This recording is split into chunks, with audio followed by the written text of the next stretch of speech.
up, everybody? My name is Nicole Banister, aka NIKKI BANZ. Today is Tuesday, so I am back with another episode of NIKKI BANZ Live. Hello one, hello all. What a treat it is to have you all here with me on my live show. NIKKI BANZ Live is an interview series where every single Tuesday I am interviewing the most fascinating people and places across the globe. Your favorite actors, rappers, artists, dancers, activists, all sorts of interesting people, and every single week I'm bringing you a different guest from a different country. We chatted up here on NIKKI BANZ Live for 1 hour, and we get all your questions answered and have the most dynamic conversations with all sorts of awesome people. Thank you all for joining me here live today. We have an incredibly special guest. Today is the very last NIKKI BANZ Live interview of 2021, and I have to say, y'all, it is absolutely crazy. I have had 18 interviews over the past 18 weeks. The most sought after photographer on the African continent who's taken photos of presidents. The Sudanese journalist who has an Emmy nomination, who was on the front lines of the Sudanese revolution in 2019. The actress from Saudi Arabia who had Saudi's first official Oscar submission movie. I'm telling y'all, I am bringing the heat here on NIKKI BANZ Live, and today's guest is no exception. You all know him because he is an international vlogger, and he creates amazing videos of interesting people and places around the world. His name is Nasir Yassin, but we all know him as the one and only Nas Daily. All right, party people, I'm going to bring him on in just a moment. But for those of you tuning in live here from Cape Town, South Africa, or from South Africa in general, I have to take a quick moment. We lost a legend over the weekend. Over the weekend, we lost one of the founding fathers of a free South Africa. Archbishop Desmond Tutu passed away over the weekend, and I would be absolutely remiss if I didn't take a moment of silence on his behalf. So do it with me, y'all. We're going to take a quick moment of silence in honor of Archbishop Desmond Tutu, who, again, was one of the founding fathers of a free South Africa. So I'm just going to take a moment.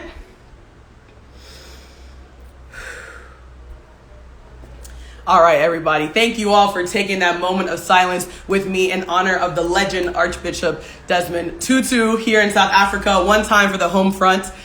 Without any further ado, I know we have an incredibly special guest here today, and I know you all are excited to talk to him and to see him. I am too. There is literally no better way for me to end an incredible first season of NIKKI BANZ Live than interviewing Nas Daily. He is here in the building with us today, and you know, as part of the Nas Academy family, we love to do a little sound effects. We love to, get everybody hyped before our main guest comes on. So I'm going to give him a drum roll. Nasir, you're coming on in just a second. Let's get the drum roll going. I want to see you all in the chat. Give us those emojis. Give us those hearts. Give us that love. Let's get a big drum roll for the one and only Nas Daily coming on live right now. Here we go.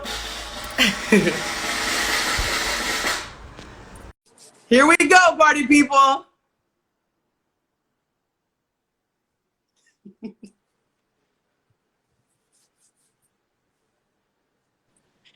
Hey! Hello there! How are you, NIKKI? Yo, I am so good. I am blessed to have you on the show today. How are you, Nasir? Oh, I am blessed too. Look, we got people coming in. All right, we got 2,000 people in here. That's exciting. NIKKI, I'm excited to chat with you. The reason I want to chat with you is because, one, I want us to have an interesting conversation, and two, I want to get to know you better. Yes, honestly, I feel the same way. I'm like, I know we chatted on a couple Zoom calls before, but I'm like, what better way for us to get to know one another better than here on a live show? Yeah, of course, of course. Where are you calling from? So I'm coming to you from Cape Town, South Africa. As I'm sure you can tell from my accent, I'm originally from the United States, but I've been living in South Africa for like the past 8 years. So I love it here. This is where I'm based. Wow. 8 years. That's incredible. I know. That's It's been a cool. minute. It's been a minute. It's Where been a where are minute. you It's been a coming to minute. us from? Where are you coming to Let us me from? let me show you where I'm coming to you from. Can you Yes. see? Can you see? Show us. Yeah, I want to show you this. I love this city. I'm from Dubai. I'm living in Dubai right now. Look at how beautiful these buildings are. Oh This my is like gosh. the marina, the boats, the people, the cafes, and the weather is perfect. And it's just, yeah, I like it. Oh my gosh. Beautiful. Beautiful. Private tour, personal tour of your balcony and your views. I love it. Yeah. I can give you a tour of the house too. Actually, I'll give you a tour when the link comes. All the tours, all the tours. I love it. I love it. And I know it's a little bit late for you. I feel like it's like 10 p.m. or something for you. So I hope you're a night owl. I appreciate you coming on. Of course. Thank you for having me. And yeah, let's begin. Let's do it. Let's do it. Okay, so first things first, Nasir, every time I start Nikki Banz Live, I always like to tell folks a little bit about how I know the guests who are on the show. So this is kind of a fun story because you are technically my CEO. That's funny. I am one of the trainers at Nas Academy. One of the newer trainers, I have to say. I've only sort of officially been on the team for the last like 3 or 4 months. And so during my interview process, you were there, you hopped on, you know, when we did a big launch for Catriona Gray's course, How to Be a Queen, you know, and so we've just sort of chit-chatted in Zoom rooms a little bit, and that's how I know you, and I know you have mad love for everybody at Nas Academy, so you were like, sure, of course, I'll come on the live. So that's how I know you. Basically. Basically. And so, okay, look, I could give you 1,000 introductions, right? I could say, you know, I could say that you're, you built a social media empire of over 40 million followers. You are a vlogger extraordinaire. You're an international traveler and content creator. Yeah, we can skip that. Let's skip that. How do you describe yourself, Nasir? When someone asks you, like one of your homies, one of your friends, how do you describe yourself? Wow. Okay. Wow, Nikki, that is a good question. I have to say that is a good question. You know what? I took a personality test today. I discovered a new type of personality test. You know, everybody knows the ENTP, INFJ personality test. Do you know them, Nikki? Apparently, there is a more accurate one called the ocean test. And that one actually is like the 5 traits, and it tells you like how open you are, how conscientious you are, how extroverted, and how neurotic you are, and how agreeable you are. And based on that personality test, I'm a very selfish person who is laser focused, highly motivated, does not care about the feelings of others, cares about only the objective, is willing to sacrifice whatever it takes to get the work done. And I'm very extroverted. I take energy from people. I love having humans around me, but I do not need a best friend. I do not need to go deep with people. I can just have a lot of people with very, very like shallow relationships, and I love that. That's why. Okay. I love this. I feel like this ocean test has just given us a whole new way for people to think about themselves and classify themselves. And it's so funny and interesting that you talk about these sort of like shallow relationships across, you know, a bunch of different people, because the reality is you have literally told the stories of like thousands of people around the world. And I want to talk to you a little bit about your storytelling, Nasir, because to me, it's kind of a funny story. Like you went to Harvard and studied econ. Okay. You're an economics major, right? And then you graduate and you become a software engineer. And it's not like you had a degree in humanities. It's not like you had a degree in like, you know, in like communication, right? And now you're like literally telling stories of amazing people and places. Talk to us here about the transition to becoming a storyteller and why did you choose to tell stories? Yeah, especially because I didn't study it at school, right? You know, I think, Nikki, what did you study at school? So I studied culture and politics. Okay. You're probably not working in what you studied, are you? I would say culture, yes, but politics, not so much. Yeah. Well, that makes sense. I think very few people actually work what they studied, right? especially everybody that studied philosophy and economics. I mean, I'm not an economist. I studied economics. I'm not an economist. So I think, you know, when it comes to making videos, the reason why I love this world is because you don't need permission. You don't need the permission of anybody in the world. Yeah, you don't need anybody to give you the green light. You don't need a boss. You don't need any of that crap. And you just can just buy a $500 phone and just upload. And then if you're lucky, if you're smart enough about how to tell a story or how to be interesting, then you'll just get you'll get millions of followers and millions of dollars. If you're not doing it well, you'll get nowhere.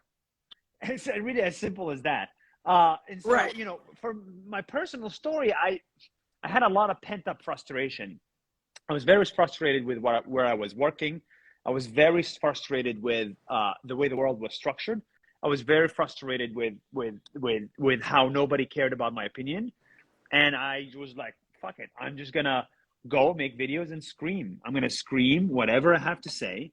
I'm going to scream it proudly and confidently. And I hope somebody listens. And thank you people for listening, you know? Yes, yes. Thank you to the millions of followers and the thousands of people even tuning in here to the live show today who are still listening and still following. And I think, you know, Nasir, you make a super interesting point about being frustrated with the way that the world works, being frustrated with the way that people say things and share stories and share perspectives. And I think it's one of the super interesting things about you is your identity. You know, you have this very interesting identity with all these different ways that you identify, right? Whether it's Palestinian or Israeli or Muslim or whatever these things are. And the reality is that you had to be, you know, a brown man navigating this world and then sharing stories largely of brown people around the world. And that to me is something that's very special and that's something that's very unique. So talk to us a little bit about what that means to you, how your identity has shaped the way you tell these stories, the way that you've moved through the world and sort of the opportunities or not that have come as a result of it. Yeah, so that's a great question. You know, I think this is your identity shapes your content, right? If I was born as a, you know, rich European Swedish guy or a rich guy from Connecticut in America, I would be interested in different things than now. You know, you know, unfortunately, I come from the Middle East. Unfortunately, I am tied with this Israeli-Palestinian conflict for the rest of my life. And I think seeing the world through that prism has made me understand what it's like for people to die for an idea, what it's like for people to die for a piece of land, what it's like for both people to hate each other, yet both are somewhat right. And that was a great exercise of empathy. And so because of that, you know, I wanted to sort of dedicate the rest of my life and content to exercising empathy and telling stories of other people that that may never get their voice heard. And I think that's partly why you don't see a lot of videos of Nas Daily in Europe, for example. You don't see a lot of Nas Daily videos in Barcelona. You don't see a lot of Nas Daily in New York. And the reason for that is because, you know, I wanna tell the stories of people who don't have enough of a voice. And that's why I went to Sri Lanka, to India, to Uzbekistan. There's some people here from Uzbekistan, you know, to what is it? To Papua New Guinea, you know, to South Africa. Papua New Guinea. Papua New Guinea. Papa goddamn New Guinea. That was the hardest country I've ever been to. And you know what? I actually want to talk about that because you're one of the only people I know who's been to Papua New Guinea, but I too have been to Papua New Guinea because in a former life, I was working in international development. And so like a couple times a year, I was going to Port Moresby working there. And so like, let's talk about Papua New Guinea. What was that like? What was that like? Oh my God. You know, the most amazing place, also the most scary, also the most underdeveloped I've been in my life. You know, it's, you know, I don't, it's a difficult question. You know, I mean, I definitely, recommend everybody visiting. Uh, it's extreme tourism, you know. So we went there with the International Red Cross, right? The International Red Cross took care of us, showed us around, showed us the work that they're doing, showed us some of the rifts in the country. So we saw a different side of Papua New Guinea than, you know, just like the nature side. And so, you know, I highly recommend people go to Papua New Guinea before they die. But also at the same time, I feel sad. I feel a little bit sad, you know, after visiting Papua New Guinea and North Korea. It's just that, you know, there are some pockets of the world where there are tens of millions of people living that literally nobody gives a damn about.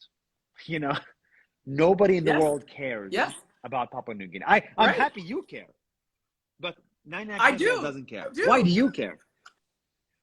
No, for me, I think it's really interesting to be in places. I think Papua New Guinea is the same. South Africa is one of these places where you have the most tremendous beauty riddled with the craziest violence.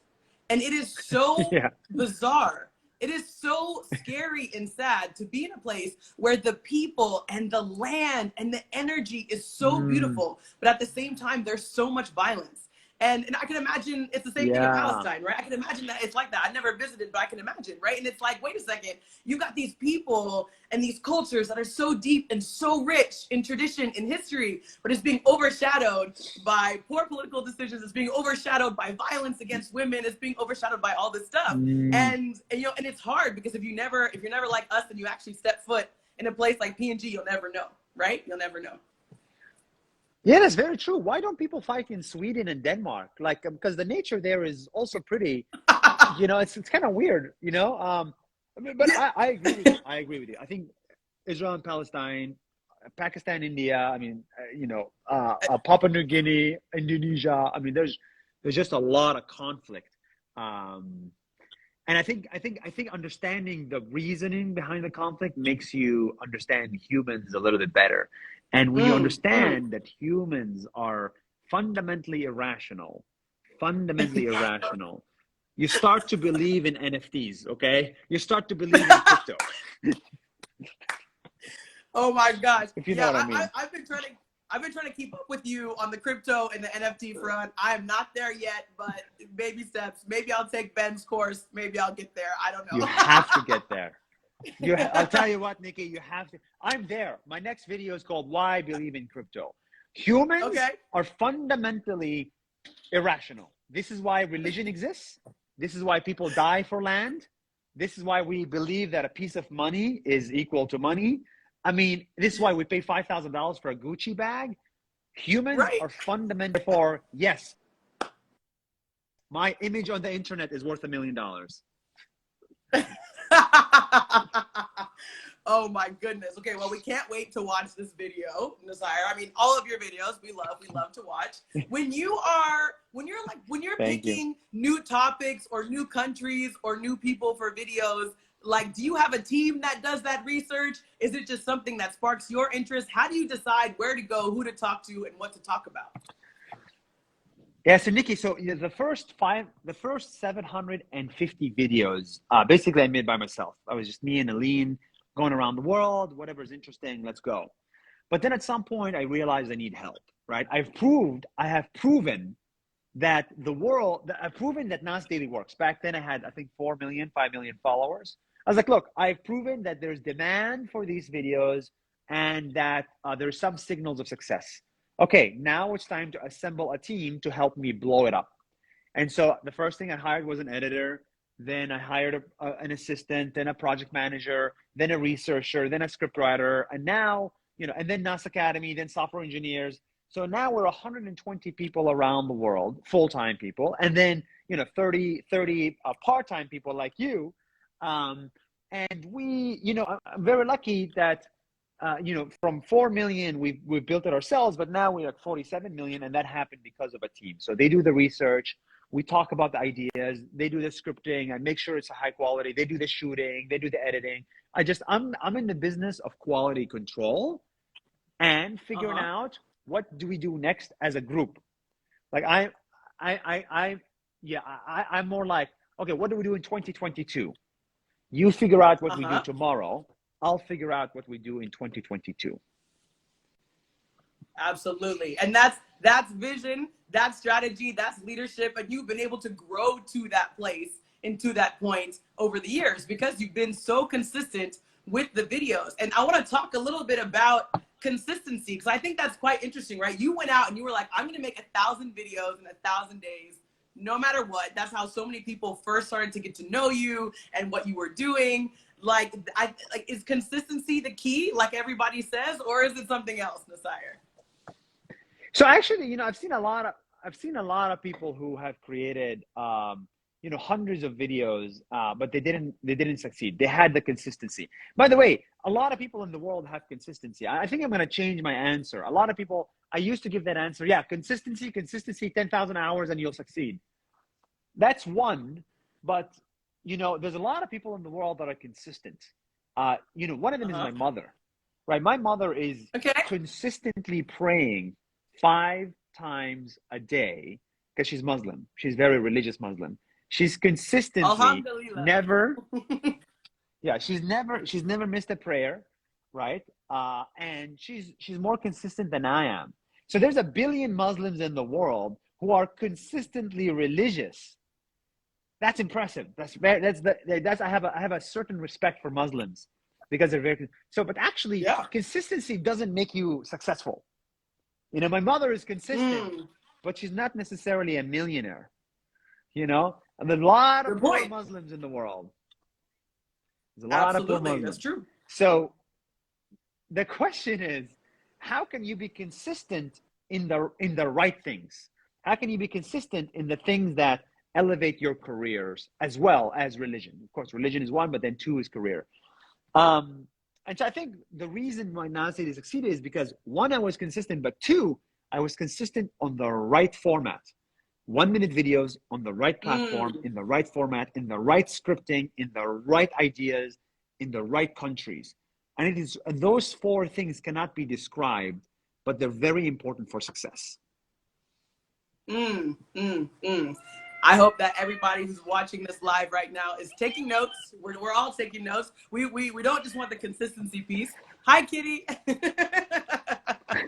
But we also want to make sure that we're doing the right thing consistently. And I think that's a really good point. Hey, I can host this live show every single Tuesday with a different guest. But if I'm not asking the right questions and I'm not having the right guests on the show, then maybe I don't make it to Netflix, right? You know, you never know. That's exactly it.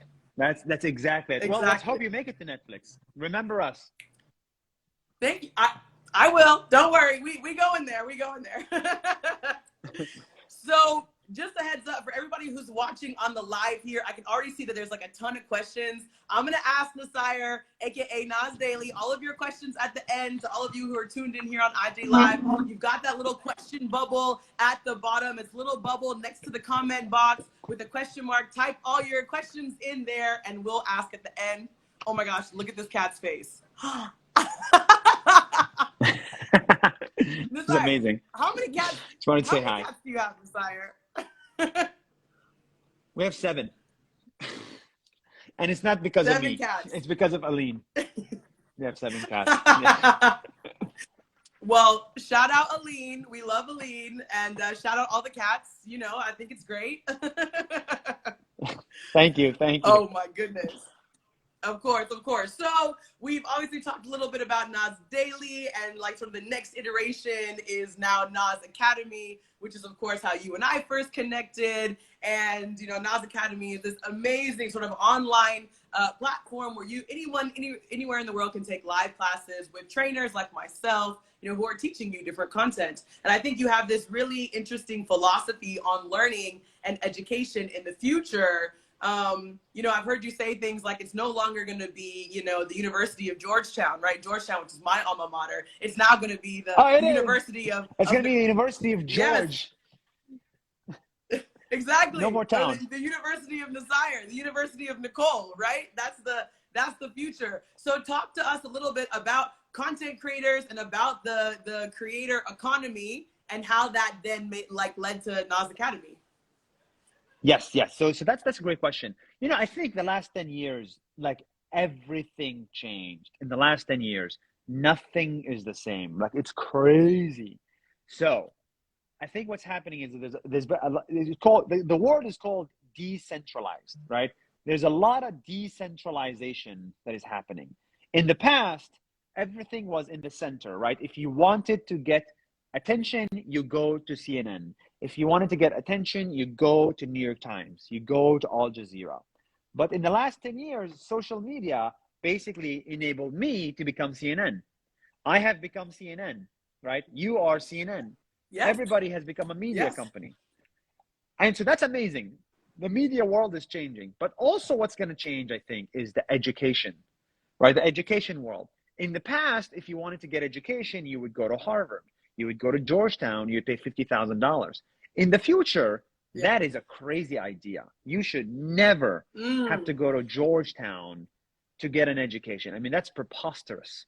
So in the future, you could just learn from 10 people, and those 10 people will teach you everything you need to know to become a software developer or to become a media person, to become a creator, whatever it is. So if one person can become bigger than CNN, then by definition, one person can get bigger than Harvard. And that's really exciting. And we want to help build that, you know? We want to help build that future. Absolutely. And you are, by bringing together these different content creators from across the globe, different countries, different backgrounds, different skill sets. Even the courses I'm training on, Nasir, we've got Normando the magician from the Philippines teaching people about achieving success. You know, and then we've got Miss Universe talking about confidence. We've got Ritesh Agrawal talking about how to become a billionaire, right? There's all these different types of things that we can learn from these creators. Yeah, totally. And actually, you know what, Nikki? I don't think it's actually, you know, actually, I don't care about education. I don't care about curriculum. I don't care about courses. I don't care about that. You know, we're not in the business of courses. We're in the business of making people friends under the excuse of education. Because the reason people are successful is not because they learn new knowledge. It's because they have a classmate, and with that classmate, they learn together or they build a company together. It's actually the classmate that gives you education. It's not the teacher. So that's why we index a lot on making sure people are learning together in cohorts, in waves with classmates. Because, you know, if I look back at my education, I'm sure you look back at your education, you probably forgot everything you learned at Georgetown, but you definitely remember all your classmates. And you're probably doing something with them. You probably learned something from them, and you're probably going to continue to learn from them for the next 20 years. That is the power of education. It's surrounding you with the right people. Right. And what you're talking about, Nasir, is community and building community around the world with different people, different backgrounds. And it's, you know, for me, when we talk about community, when we talk about like cultural exchange and things like that, for me, when I think about how do we lead to a world that's less divisive, how do we lead to a world full of tolerance and more acceptance, it's through building community across country lines, across borders, across languages. And that's what you're talking about. Totally. I mean, the minute I made my first, I met my first gay friend, it was like first year of college, like 10 years ago. I was like, oh my God, it is okay. It is okay to be gay. You know, it's amazing, right? I had no friends that were gay for 20 years of my life. I had no black friends. I had no Jewish friends. I had no Asian friends. All my friends were the same. And that was why I was a terrible human being. But different, more diverse friends, I became a better human being. Yes, absolutely. And you have a really interesting story about cross-cultural exchange, like how you first came to the United States, like with basically a host family, basically a family that hosted you, you know, for a month, right? And so I think there's something to be said. I'd be curious to hear your thoughts on this. You know, it's one thing to watch videos of different people and places around the world. What is the value of actually traveling to a different place, to a different country, and immersing yourself in a society, in a language, in a culture, in a religion that's not your own? Yeah. I mean, I think you know, everybody should travel if they can before they die, for sure, to like at least 10 countries if they can, and if they have the financial means, and if they have the right passport. But everybody should travel. And I think, but if they cannot travel, actually, this is a little bit of a tangent. This is why I'm excited about the metaverse, because it allows you to travel without spending $2,000 to be in Italy, right? You can surround yourself in a place that looks like Italy. You can see Italians around you, and you can literally do tourism from your goggles in the next 10 years. And I think that will just make you less of a sexist, less of a racist person, because you're actually meeting people in VR every day. So either travel in real life, which is great, but if you cannot afford it, VR will enable you to travel very, very cheap, and that is exciting.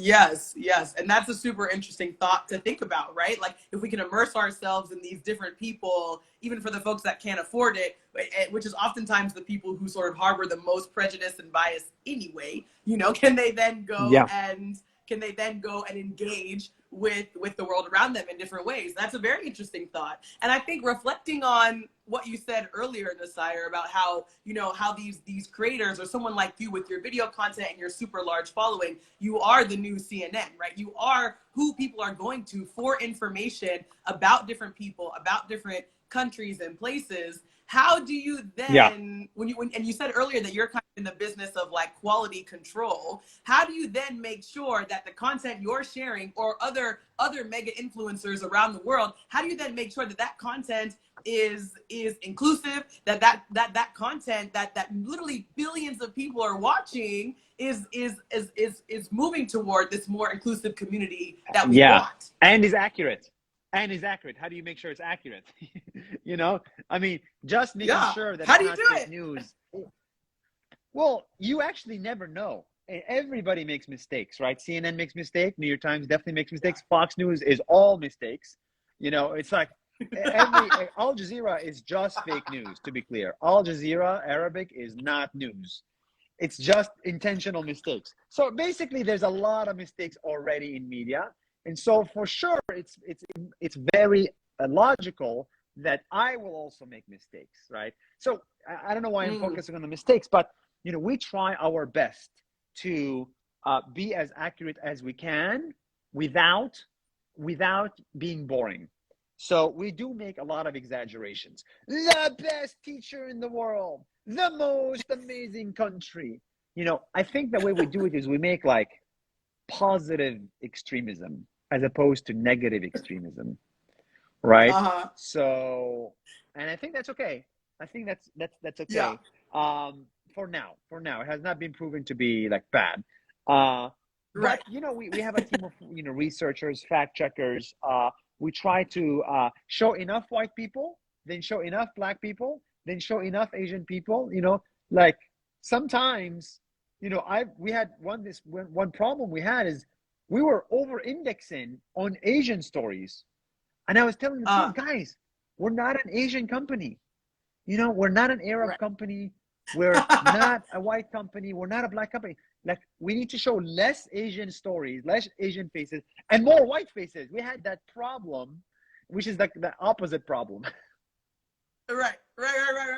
But honestly, that's not a bad problem to have, Nasir. And I think one of the things I heard you say once that I liked was you said something about like positive propaganda, right? Because the reality is there are so many negative stories about so many of these countries, especially me living here on the African continent. The reality of the stories that you're getting from the African continent in the global north, in the United States, where my parents and my family are, right? It's all like disease, negative this, negative that. Like it's like all this nonsense, which is not the reality of the lived experiences of the people in this place. So these are the stories that we need to be sharing and shedding positive light on. Totally. I completely agree with you. I think I do believe in balancing, right? If you look at the news, like, when will Kenya make the news? Okay, Kenya will make the news when there's a terrorist attack, there's a new COVID variant, or when there is like famine. That's it. Three cases in which like an African country makes the news. Crazy. But will Kenya ever make the news if it had a 10% GDP growth? No way. Literally. You're right. You're absolutely right. I'm literally, it's so funny. I'm actually like flying to Nairobi next week. And one of the things I'm going to do when I'm there is I'm going to be showing all the stories of Nairobi and Kenya and just going out and partying and having fun and hanging out with friends, because it's like, where are people seeing that otherwise? They're not. Yeah, they're never going to see it. So that the trick is, can you amplify the positive without being boring and without being fake news? If you can do that, then you win. Yep. And that is the hope behind sort of Nas Daily. I love that. Amplify the positive without being boring and without being fake news. I'm going to give you the little club horn for that. Yeah, thanks for the sound effect. By the way, Aline is here. I'm on an Instagram Live. Say hi. Aline is with a man in my Special kitchen. guest. Hello. Hi, Aline. Nikki says hi. Okay, anyway. Hi. He's our friend. He's our friend. Don't worry. Don't start thinking. I love it. I love it. Okay. We're getting like inside scoop into the live here, into the whole family. I'm loving it. I love it so much. So I'm gonna ask you like just like 2 more questions, and then we're gonna get to the questions from all of you. I see all of you tuning in from Pakistan, India, Canada, US, Nigeria. I'm seeing like all sorts of dope people here. Remember, if you want to ask us some questions, use the little question box at the bottom. I'm going to get to your questions in just a moment. My last 2 questions for you, Nasir. First things first. Obviously, everybody knows you from blogging and video content, but like, give us some behind the scenes. Like, what do you do in your chill time? Like, when you're not making videos, like, do you play sports? Do you read? What are you just always like going out, like talking to amazing people? Like, what do you do when you're just hanging out? You're like, give me something interesting about you that's not the work. And I'm like, nothing. There's nothing interesting about me without the work. I don't know what, do we do anything, Ben, that's not work? Maybe work out 1 hour, 1 hour per day, we work out. But it's like, I'm really boring. Actually, you didn't even hear it from me. You heard it from Ben. Ben, am I boring? Tell her I'm boring. Most boring. What? Most boring. That should give you an idea. There's nothing else in life that is like the most boring. Okay. So you're okay. Well, at least we know you're a cat dad. So at least there's that. Yeah, just that. Just take care of 7 cats. Oh, actually, I don't even take care of them. Like Aline and our helper takes care of them. I don't change my t-shirts. I don't do anything that's not Nas Daily or Nas Academy. And I like it. I like life this way. You know what? And you've built a fantastic life for yourself. So we love it. We love it. Just keep doing you. You're doing fantastic, and we all love you for it. Thank you. So then I guess of course. So the last thing I'll ask before I throw it over to, all the people who are tuning into the live, the last thing I'll just ask is, for all of us, your friends, your family, your fans, your followers, what's next? What should we be keeping an eye out for? What should we be supporting right now? Like plug everything that's coming up so we can keep an eye out for it. Well, we're continuously adding creators on Nas Academy. So I think that is really what's next. Is we're building Nas Academy as a real company, and we just had we're launching an exciting new creator tomorrow. She's a powerhouse, powerhouse, whatever the term is. And we want Nas Academy to be a destination where people make friends and learn from each other. It's like a learning community, and that is kind of like the next year's goal. We're also hosting a summit. I'll tell people more about it very soon, but it's like some physical offline event that would be really interesting. And we're hiring. We're looking for talented people all around the world, and that's it. That's my only goals for next year.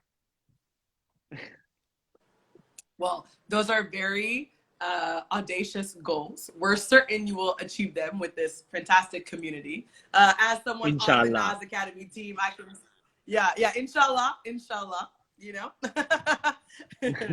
I can certainly say, as someone on the Nas Academy team, you should definitely tap in. The courses are super fun. Your trainers are super lit, like me. and you're gonna have a great time.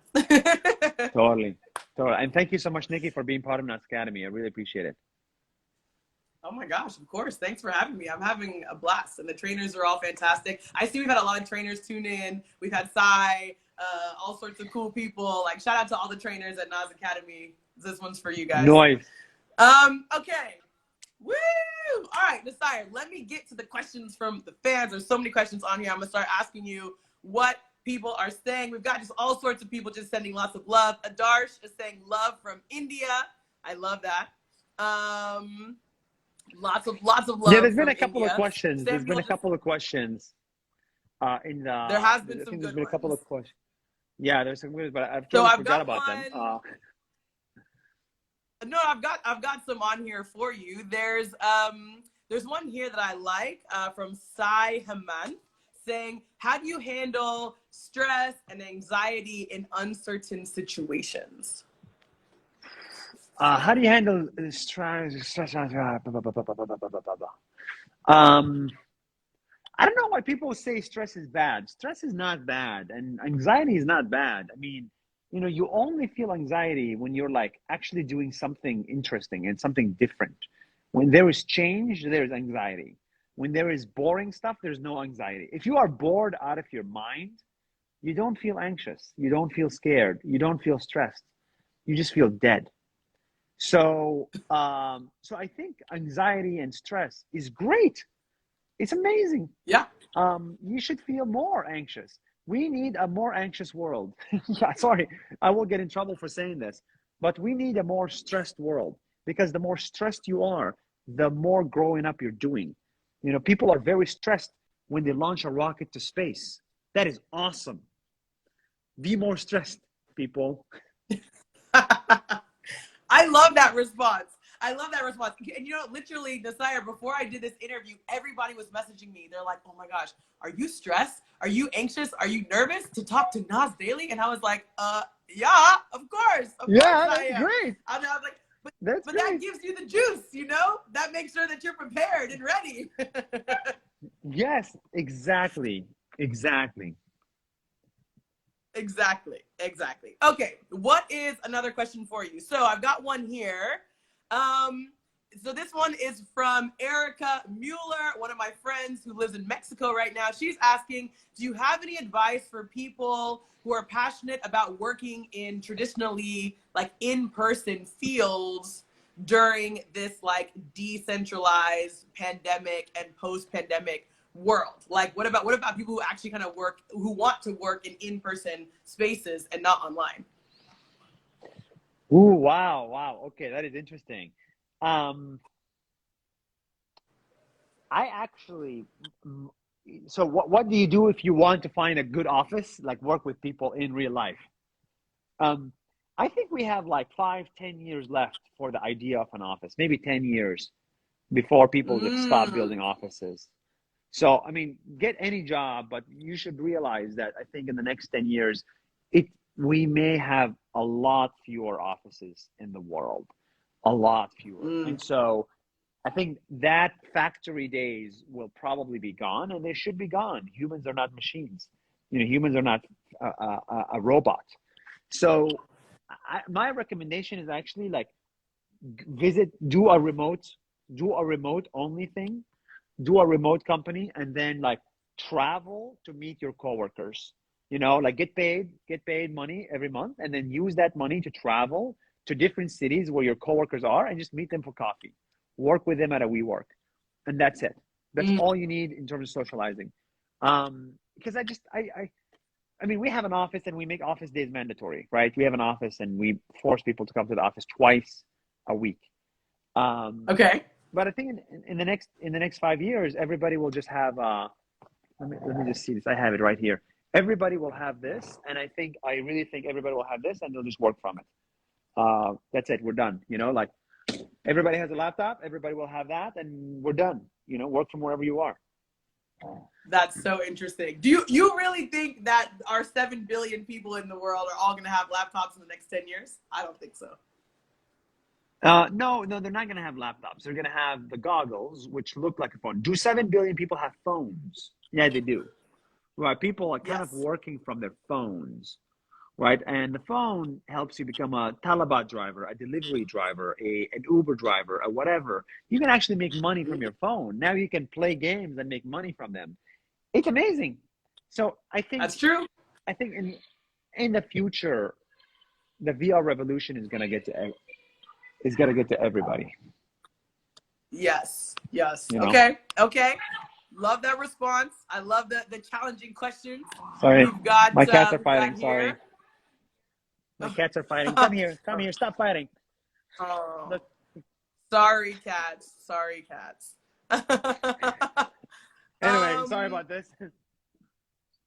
No, it's all good. We love the cats. We love just like insights into your everyday life, Nasir, because we just see the beautifully manicured videos. So just like the day to day is cool. We like. Oh, to let me show you, Nikki. Let me show you the day to day. Okay. So that's my balcony. Let me show you the day to day. Let's be talking. This is my living room. This is where I spend most of my time. This is there's something happening. I'm not gonna tell you. You'll see it soon. This is where people watch TVs. All of our furniture is actually like made in India, actually, and it looks like it's like very vintage. Yeah, it's really cool. I'm a big fan of this furniture. Eileen is a big fan, at least. This is our kitchen. This is boring, mundane stuff. You wanted it. It's an open kitchen, which is what Eileen wanted. Let's see what else. You know what? I can even show you the sleeping room. What is it? The master bedroom. Oh my gosh, that is so funny. Personal tour. This is literally MTV Cribs of Nasir Yassin's house. This is Cribs, y'all. Can I come in?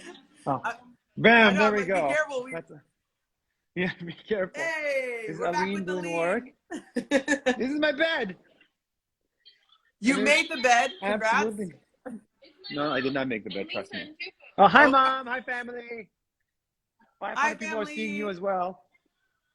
And this is the cats. The cat came from all the way from Singapore to come here. Ooh. Yeah. And then we have. Oh my gosh. Ben here. 500 people are looking at you, Ben. And then we have another guest room. And then, sorry, last thing. Okay. Keep going now up. You actually do get to see my. Oh shit. We have the rooftop where people can hang out and chill.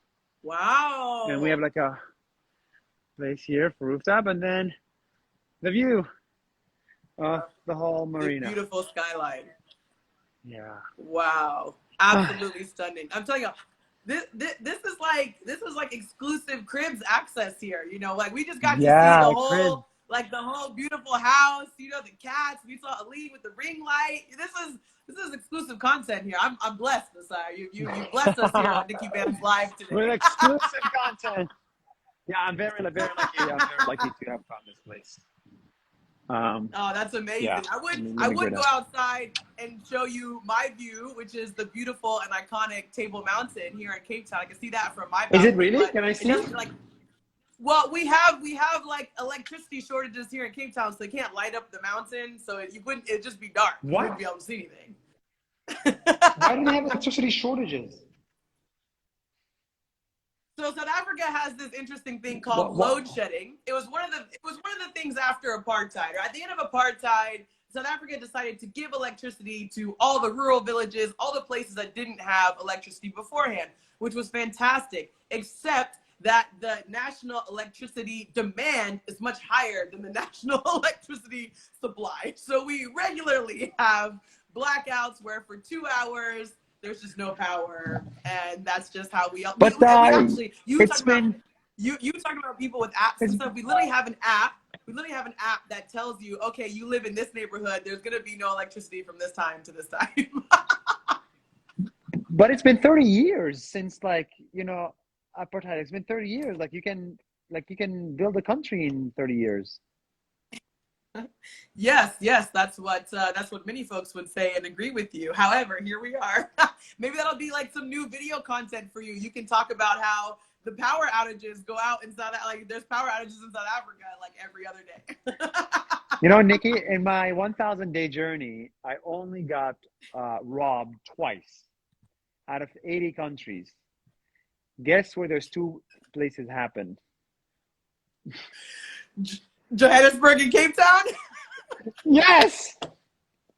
Once in Johannesburg, once in Cape Town. I have never been robbed anywhere else in the world. I was not. Yeah. You know what? I'm so sorry that that happened to you, but you know, I have to say it's like a rite of passage in South Africa. It means you spent significant enough time here that that could actually happen. Unfortunately, I've had 3 cell phones stolen. Like if you have a car, the hottest thing in South Africa to purchase is insurance because everything gets broken into and stolen here. I shouldn't be laughing. It's a shame, but it does happen. Wow. I don't, you know, honestly, like, I'm excited about the potential of solving the problems in South Africa. But I really think that, you know, people like, especially, I think Obama was saying like South Africa, success story, success story. It's not a success story yet. You know, reunification is one thing, but I feel like, you know, building the fundamentals is yet to be solved. And so, right. I feel like there's a lot of work left to do. No, 100%. And the fact that we're talking about this right now on the eve of the passing of Archbishop Desmond Tutu, you're absolutely right. There is so much work that's happening, but there are so many incredible South Africans who I have, you know, come to know and come to love, who are doing the work and not just trying to reunify the country, but also making sure that the country is actually equitable and that Black people who are the majority in this country actually have land access and they have access to businesses. So the journey continues, the struggle always continues, but we, you know, I would say I think we're going in the right direction. Absolutely. Absolutely. You'll have to, sorry, I get cut off a little bit. I will come back. No, it's all good. You have to come back and visit us. Yeah, I will definitely come back. Yes, you can come hang out with me and Dan Mace.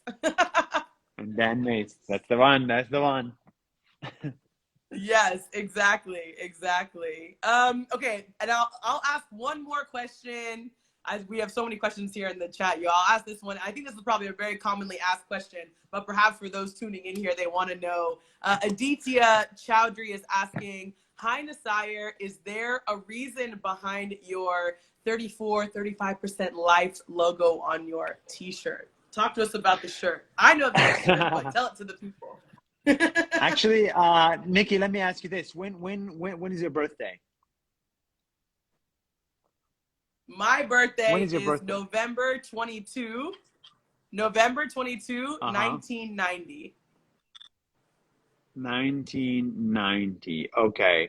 And your country is the United States, right? And yes. Female. Ooh, are we doing so star you signs? are oh wow, you are 38%. You are 38% 38% life. So the t-shirt basically describes, like, on average, what percent of life are you done with? Like, based on your birthday, based on your country of birth, based on your gender. You know, you can tell, like, if you're probably 30 years old. 30 years is actually 38% done with the average life expectancy, which is, I think you're supposed to die when you're 78 or something. Actually, if you were in South Africa, you would be 52% done with life, because people in South Africa live less than people in America. It's a crazy exercise. And, like, you know, we talk about humans being equal, but really humans are really not equal. Even your life, you get less years of life if you're born and raised in South Africa than if you're born and raised in Japan. Yes. And it's so interesting to think about that. And again, when we talk about building community across cultures, we talk about sharing experiences, making people aware of what's happening around the world. The reality is we have to do that because not everybody is living the same life. And it's easy for us to just say that. But when you actually experience it, or when you see a video about it, then you really start to understand how people's lives are just totally different. Yes. Totally. Yes. Well, thank you for answering the shirt question. I know everybody has questions about that. I think it's great that but you must have like 30 different pairs of the same shirt, right? Like you know, it's got to be different shirts. I have no. I have like I should have showed you my wardrobe. I'm sorry, I should have done that. But I have like 30 of the same T-shirt. I just like cycle through them one every day, and then bam, bam, bam, bam, bam. I definitely do not have this one T-shirt, but I have one favorite cat. Good to know. Good to know. And she is not happy. Her eyes are just incredible. Like, do you make memes of this cat? Like, her eyes are just next level. Yeah, she's amazing. She's amazing. Yeah, we're lucky. Oh my gosh. Oh my gosh. Well, Nasir, we're almost at the hour mark here. So any I know it's been crazy. It's like we're just best friends. You know? We just started. Exactly. So last 5 minutes here on Nikki Banz Live. Any final thoughts, comments, anything you just want to share to the people out there listening? Yeah. Well, everybody, make sure to go and follow Nikki, because great trainer at Nas Academy, and she does provide different kind of content that I will never be able to provide. And so it's really, really important. Go follow her. And that's one. Number two is stop fighting in the comment section. I mean, come on.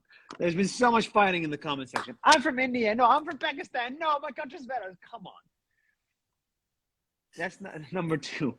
Number three. And then there's a lot of like Palestine, Israel. No, who's better? Like, shut the hell up.